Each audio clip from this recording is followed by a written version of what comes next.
こちらでは、女性歌手ゆいの恋愛を描いた短編小説を朗読します。お楽しみいただけたら幸いです。それでは、朗読を始めます。タイトル、光の向こうに、君がいる。朝ゆいは、22歳のボーカリストだ。昼はカフェのアルバイトをしながら、夜は地元、愛知県瀬戸市のライブハウスや路上で歌う日々。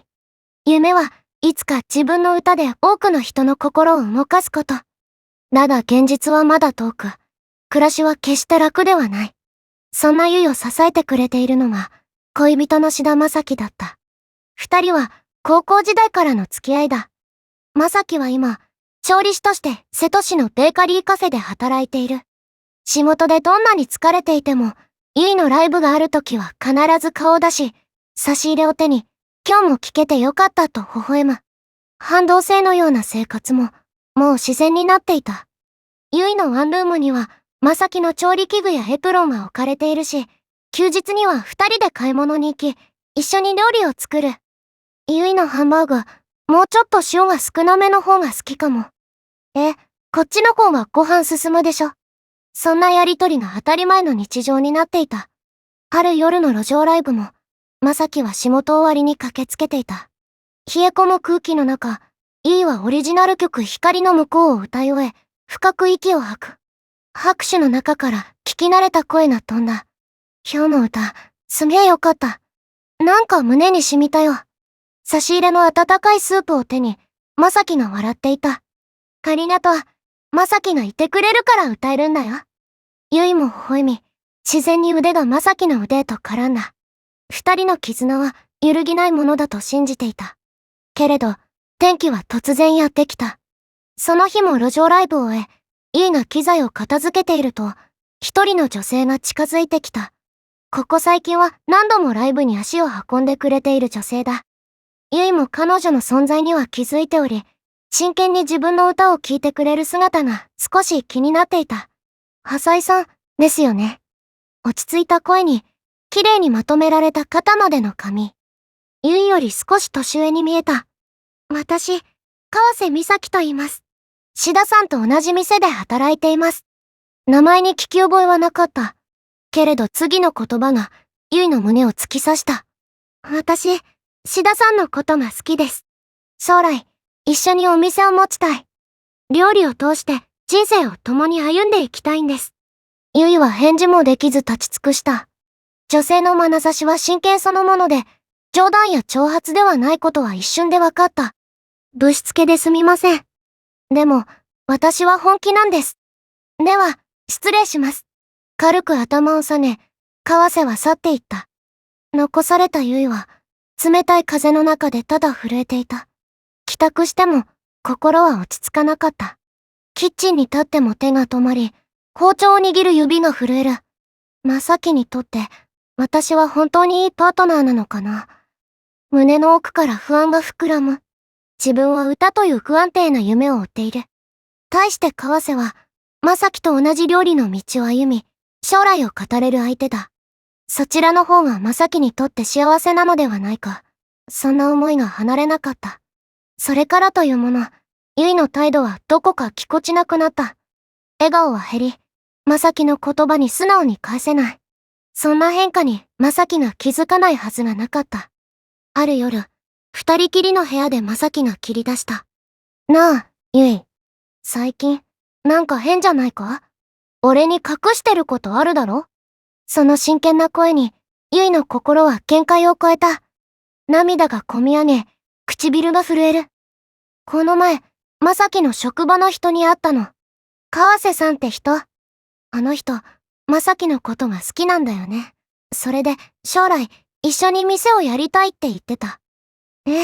川瀬さんは？正樹の表情がわずかに驚きに揺れる。ゆいは続けた。私じゃなくて、あの人の方が正樹にとってふさわしい相手なんじゃないかって。私なんて歌しかなくて不安定で。その言葉を聞き終える前に、正樹は食い気味に否定した。何言ってんだよ。強い声にゆいは目を見開く。正樹はまっすぐに彼女を見つめていた。俺はお前が好きなんだよ。お前の歌があるから、俺は頑張れる。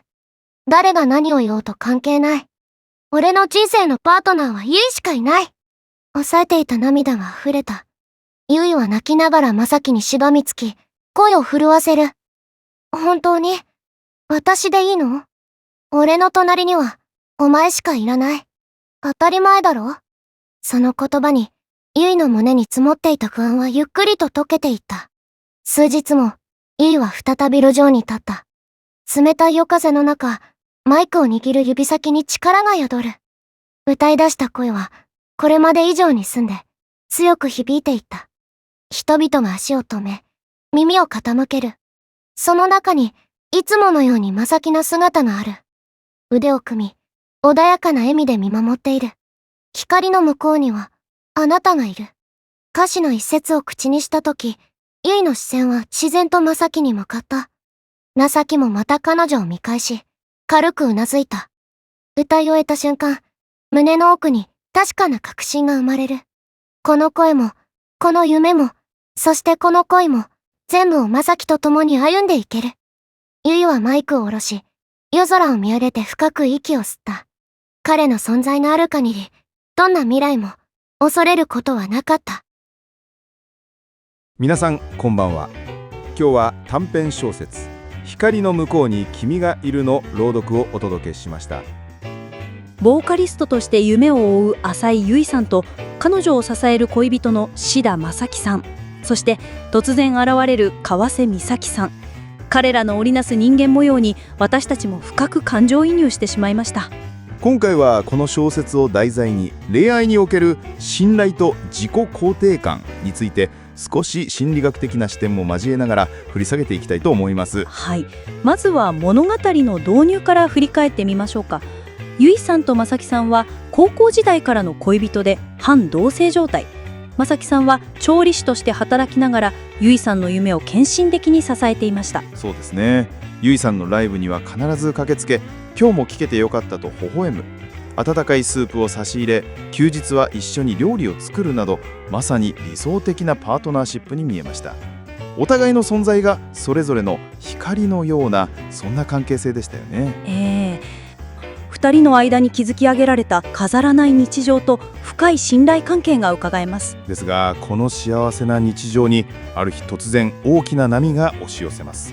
路上ライブを終えたゆいさんのもとに、まさきさんと同じ職場の川瀬美咲さんが現れるんです。そしてその衝撃的な告白。私、志田さんのことが好きです。将来一緒にお店を持ちたい。料理を通して人生を共に歩んでいきたいんです。この言葉はゆいさんの心に深い傷を与えました。川瀬さんのこの行動はある意味では非常に正直でストレートな恋愛における行動力を示しているとも言えますね。ゆいさんの立場からすれば突然の出来事に戸惑うばかりだったでしょうね。川瀬さんの真剣な眼差しが冗談ではないことを物語っていました。そうですね。この瞬間からゆいさんの心には大きな不安が膨らみ始めます。彼女は自分と川瀬さんを比較して、まさきにとって私は本当にいいパートナーなのかなと思い悩むようになるんです。ゆいさんは歌手という不安定な夢を追う身である自分と、まさきさんと同じ料理の道を歩み将来を語れる相手である川瀬さんを対比させてしまいます。こういう時、人は自分の価値を他者との比較や他者からの評価によって測りがちです。ゆいさんも川瀬さんがまさきさんの仕事の分野で将来設計を語れるという点で自分よりもふさわしい相手だと感じてしまったのでしょう。彼女の心にはそちらの方がまさきにとって幸せなのではないかという考えが離れなかったんです。この不安がゆいさんの態度をぎこちなくさせて笑顔を奪っていったんです。そしてその変化に気づいたのがまさきさんでした。彼はゆいさんに、最近なんか変じゃないか、俺に隠してることあるだろうと問いかけます。この問いかけがゆいさんの心を限界まで追い詰めてしまいます。涙ながらにゆいさんは川瀬さんの告白と自身の不安を打ち明けます。私じゃなくてあの人の方がまさきにとってふさわしい相手なんじゃないかって。私なんて歌しかなくて不安定でと。このゆいさんの言葉は彼女が抱えていた不安の確信をあらわにしています。自分の価値を不安定さというネガティブな要素に結びつけ、パートナーの幸せのために身を引くべきなのではないかとまで考えてしまっていたんですね。ですが、ここで正樹さんの言葉がゆいさんの心を救います。何言ってんだよ。俺はお前が好きなんだよ。お前の歌があるから俺は頑張れる。誰が何を言おうと関係ない。俺の人生のパートナーはゆいしかいない。この力強い言葉にゆいさんの不安は解けていきました。この正樹さんの言葉はまさに無条件の愛と揺るぎない信頼の表明ですね。ゆいさんの不安定さや夢を追う立場といった条件に関係なく、彼女自身を丸ごと肯定しています。パートナーシップにおける言葉の力、つまり質の高いコミュニケーションの重要性を痛感させられます。これは肯定的な自己宣言に近いかもしれませんね。正樹さんがゆいさんのための心理的安全性を確保し、ゆいさんの自己肯定感を回復させる決定的な言葉だったと言えるでしょう。そうですね。そして俺の隣にはゆいしかいらない、当たり前だろうという言葉で、ゆいさんの胸に積もっていた不安はゆっくりと解けていきました。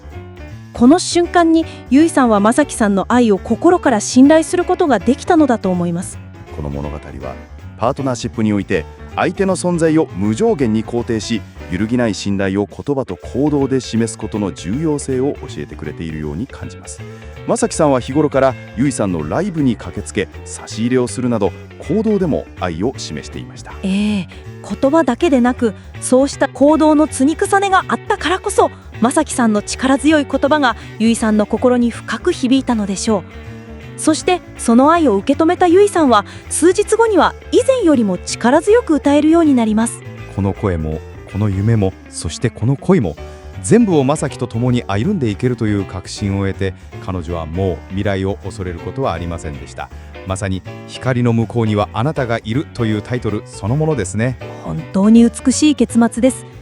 困難に直面して時、パートナーがどのような言葉をかけ、どのように支えるかが関係性の未来を大きく左右します。私たちは皆多かれ少なかれ不安を抱えて生きています。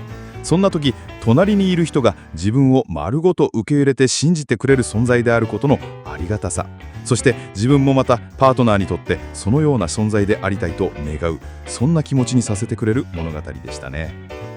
光の向こうに君がいる、このタイトルが示すように、互いが互いの光となり支え合うことの大切さを改めて感じさせられます。今日の解説が皆さんの恋愛やパートナーシップについて考える少しでも良いきっかけになれば嬉しいです。本日は短編小説「光の向こうに君がいる」を題材に、恋愛における信頼と自己肯定感について深掘りしてきました。ありがとうございました。ありがとうございました。最後まで聞いていただきありがとうございます。ゆいのプロフィールはこちらです。22歳、歌手を目指して活動している女性です。彼女のイラストギャラリー動画を YouTube で配信しています。また、イラストデータをグッズサイト、すずりで配信しています。ぜひ、概要欄のリンクからお越しください。こちらでも楽しんでいただけたら嬉しいです。最後に、この動画にもいいねやフォローをして応援してもらえたらすごく嬉しいです。よろしくお願いします。